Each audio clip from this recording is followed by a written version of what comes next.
Fox 5 News, this is Good Day Atlanta at 8 a.m. A shooting in DeKalb County sends a 3-year-old to the hospital. How officers were able to track down the suspected gunman. Plus, a man is hurt after being shot by police. The reason why 2 officers were also taken to the hospital.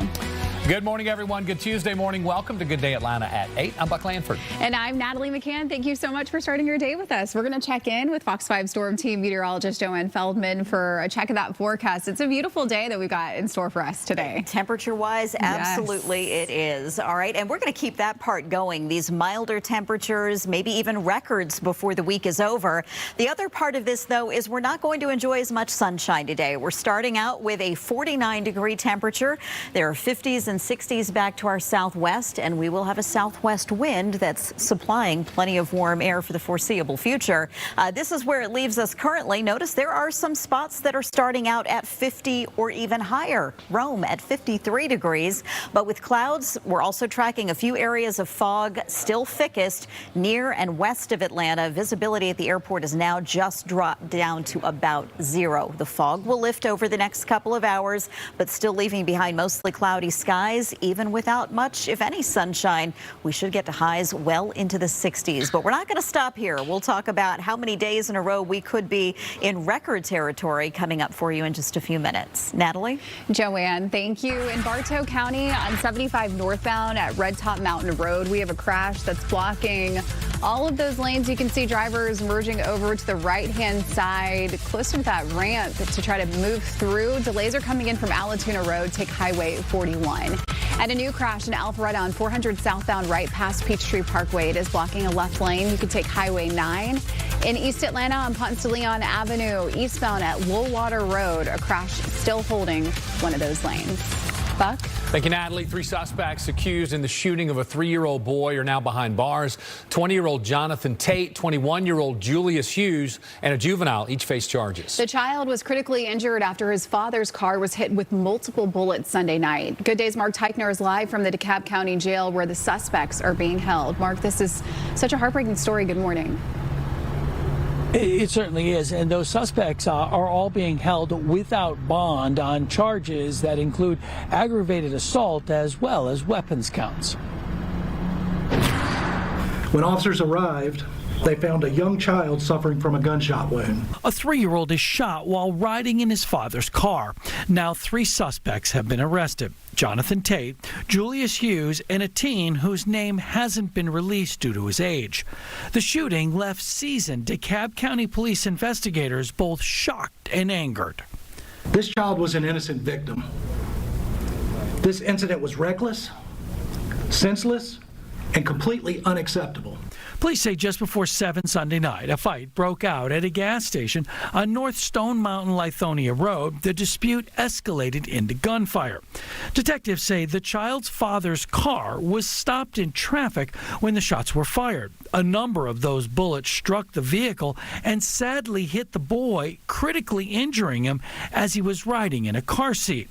Within hours, police had made their arrests. Strong police work, real-time coordination, and the use of video evidence that helped us rapidly develop investigative leads. Detectives credit the department's new real-time crime center, where they used traffic cameras to track the suspect's movement, arresting them on Memorial Drive.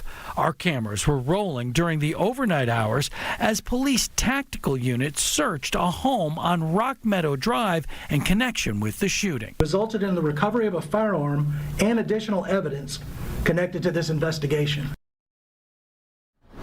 We're hoping to get a condition update on that little boy, and if we do, we'll bring that information to you right away, and it goes without saying that everyone is hoping he makes a full recovery. Reporting live from the DeKalb County Jail, I'm Mark Teichner for Good Day Atlanta. Yeah, we certainly are, Mark. Thank you so much. Well, 4 people face charges in Lumpkin County after authorities say a 5-year-old boy was illegally restrained inside of a home. Deputies discovered the boy on December 23rd when investigating an unrelated report of a runaway juvenile. They arrested Pedro Banuelos Herrera, Marisol Pina Acosta, Pilar Herrera Hernandez, and Juventino Banuelos. All 4 are facing felony child cruelty charges. In Union City, an investigation is underway after police shot a man began at an apartment complex. This happened Sunday night at a complex on Buffington Road. Someone called police that night after hearing gunshots. The GBI says 24-year-old Cameron Willis came to the door armed with a gun, and when officers told Willis to drop the gun, they say he hid it behind the door. When he stepped out, officers fired. Willis was taken to the hospital. 2 officers were treated for stress-related symptoms. Now turning to DeKalb County, where a man accused of shooting and killing a woman and a 10-year-old girl has been released from the hospital and is now in jail. It happened December 12th at a townhome on Chatfield Drive. Police found the woman and child dead and Roland Succo wounded. He is charged with 2 counts of malice murder. Police called it a domestic situation. A former state representative faces federal fraud charges. Karen Bennett is accused of illegally obtaining pandemic-era unemployment benefits. Prosecutors say the Stone Mountain Democrat lied about the pandemic preventing her from working. They say she collected nearly $14,000 in improper benefits. Bennett was first elected in 2012 and resigned on January 1st. Flu cases are rising sharply across the nation and here at home. The CDC estimates at least 11 million have fallen ill, with thousands hospitalized. And Good Day's Caitlin Pratt is live outside CDC headquarters with more on the populations most at risk in Georgia as this flu spreads. Caitlin, good morning. Good morning to you both. No surprise, right? Our oldest neighbors, our youngest neighbors, most at risk. But all of us are feeling the effects of this, with emergency rooms now getting very, very crowded. The numbers are now alarming. New numbers from the CDC Monday showing a surge in the flu, estimating nationwide at least 11 million people have become sick this season, resulting in 120,000 hospitalizations and 5,000 deaths. The numbers I'm most concerned about are the number of seniors that are actually going into the hospital and having complications and end up in the ICU. Those numbers, I predict, are only going to get worse. Numbers show most of the deaths in Georgia are those 65 and older, but seniors aren't the only group being hit hard. Children and young adults ages 5 to 39 are getting sick in high numbers as well. The CDC says a new variant, some have dubbed the super flu, is to blame for the spike. Avoid those who are sick. Wear a mask if we are sick or around people who are sick. Make sure we wash our hands. Again, cough into our sleeves and not into our hands. All these will decrease the risk of us getting the flu.